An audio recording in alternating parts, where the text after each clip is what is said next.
Hi everybody. So looking ahead to this week in markets, the biggest event by far is the G20 meeting. That's because President Trump of the US is expected to meet President Xi of China. And the hope is that personal relationship, that personal meeting can resolve the trade differences. And so trade deal on the way would obviously be a net positive for markets. Not that they really need it. The context of this meeting is that we're seeing record highs in the S&P 500 in the US, so US stock markets at the highest they've ever been. Government bond yields all plummeting to multi-year lows. The Japanese JGB 10-year bond, that has just hit record lows. So that means that investors really buying anything that can't be pinned down. That's government bonds, that's US stocks, and it's also gold. Gold hit a 5-year high. And so it tells us the importance of these central banks. And so we'll be looking ahead to some of the big data this week, which includes UK and US GDP, as well as Eurozone inflation data. So more specifically on that economic data, let's have a look at the calendar here. You can see that at the start of the week, we've got this IFO survey from Germany. So again, harking back to the ECB, what we can take away probably from last week's discussions is that really basically if this IFO data stays as is, that sets the cards out for an ECB rate cut sometime this year. We've got the BOJ, and as I mentioned, government bond yields in Japan already plummeting new lows. As I mentioned in a video on YouTube last week, this is not a flight to safety. This is investors front-running the Bank of Japan and any more quantitative easing that they're about to do, i.e. the central bank buying bonds. Investors are buying bonds before the central bank does, so that the price goes up. We've got the RBNZ, and this is somewhat of a forward-looking indicator, given that the RBNZ was one of the first to cut rates, and these other major central banks are now signaling they will, but haven't actually done so yet. But so we'll look to see what the RBNZ decides and says this time around. And we've got that US and UK GDP, which I'll talk about a little bit more in a minute, and again the Eurozone CPI, with the idea of that possible ECB rate cut coming around the corner. So as I mentioned in the opening gambit, the G20 is really all about what it infers for the trade war. Normally these G20 meetings are just elites meeting up and making grand promises, but nothing really happening. This time around, there are real world consequences. What we hope can happen here is that President Trump puts the case for the US to President Xi in personal terms, that Xi can then take away back to the Communist Party in China and slightly reorientate their approach to the trade negotiations. If I were in Trump's shoes, I think what I would be saying here is that this is not an attack on China, or China's values even. It's purely leveling the playing field in terms of trade and technology, which has been slightly off kilter for the last few years, and this is an attempt by the US to rebalance.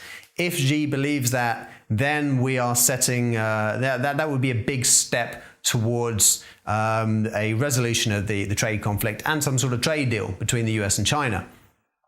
That should be good news for economic growth. The interesting thing here, and a bit of a head spinner, is if we do get this trade resolution now, maybe that jeopardizes this dovish talk that we've had from central banks over the last month or so, particularly last week. The economic data in the US, at least, has not really fallen off a cliff by any stretch. It looks very solid, specifically unemployment data. Inflation only just a tad below their 2% target. So if suddenly we don't have the trade war around the corner, dragging economic growth lower for the next few years, then there's less reason to cut rates. And actually markets may find that to be a negative bit of news. So that's an alternative viewpoint on the trade war in this upcoming G20 that's worth looking out for. Maybe not in the knee-jerk reaction in markets, but in the days and weeks to follow. Now, as far as UK GDP, the expectation is a drop to 0.2 quarter over quarter versus 0.5 last time around.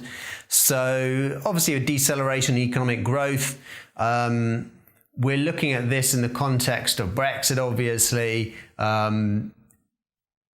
If there is an extension to the October deadline, which with Boris Johnson as Prime Minister, which obviously he's not yet, but it looks like he will be, seems likely, because Johnson has talked about October as being a hard deadline, but you sort of suspect that it's not, because there is no obvious solution to keeping it as a hard deadline.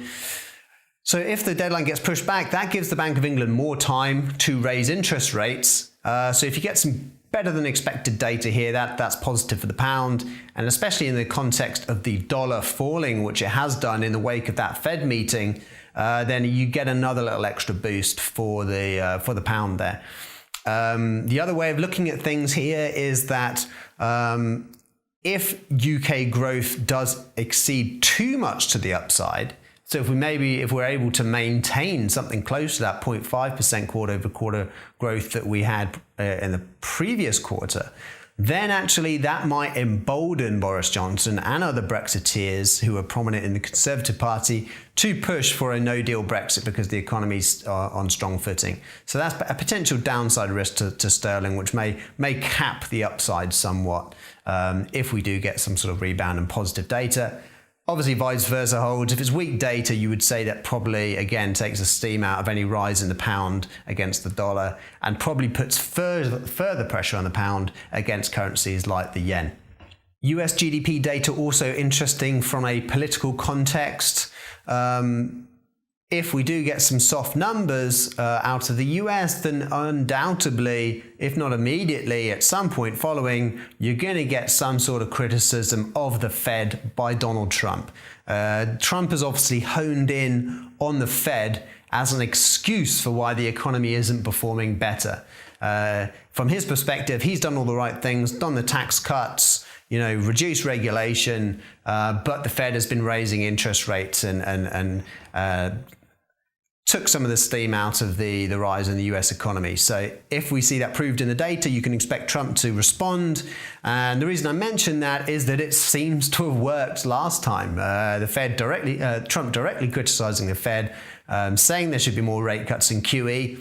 Lo and behold, a few months later, whether you believe it's directly related or not, that is what we're in fact looking at, a rate cut from the Fed and maybe quantitative easing to follow if inflation remains soft and we have a trade problem. So certainly worth watching the political reaction to these GDP numbers.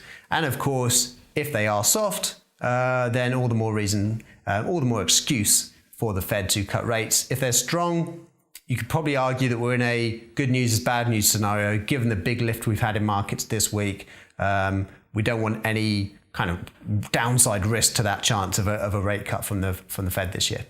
Right, that's it for this week. Thank you very much for watching the video. And if you do want to see these as soon as they're released, then follow myself and LCG on YouTube and social media.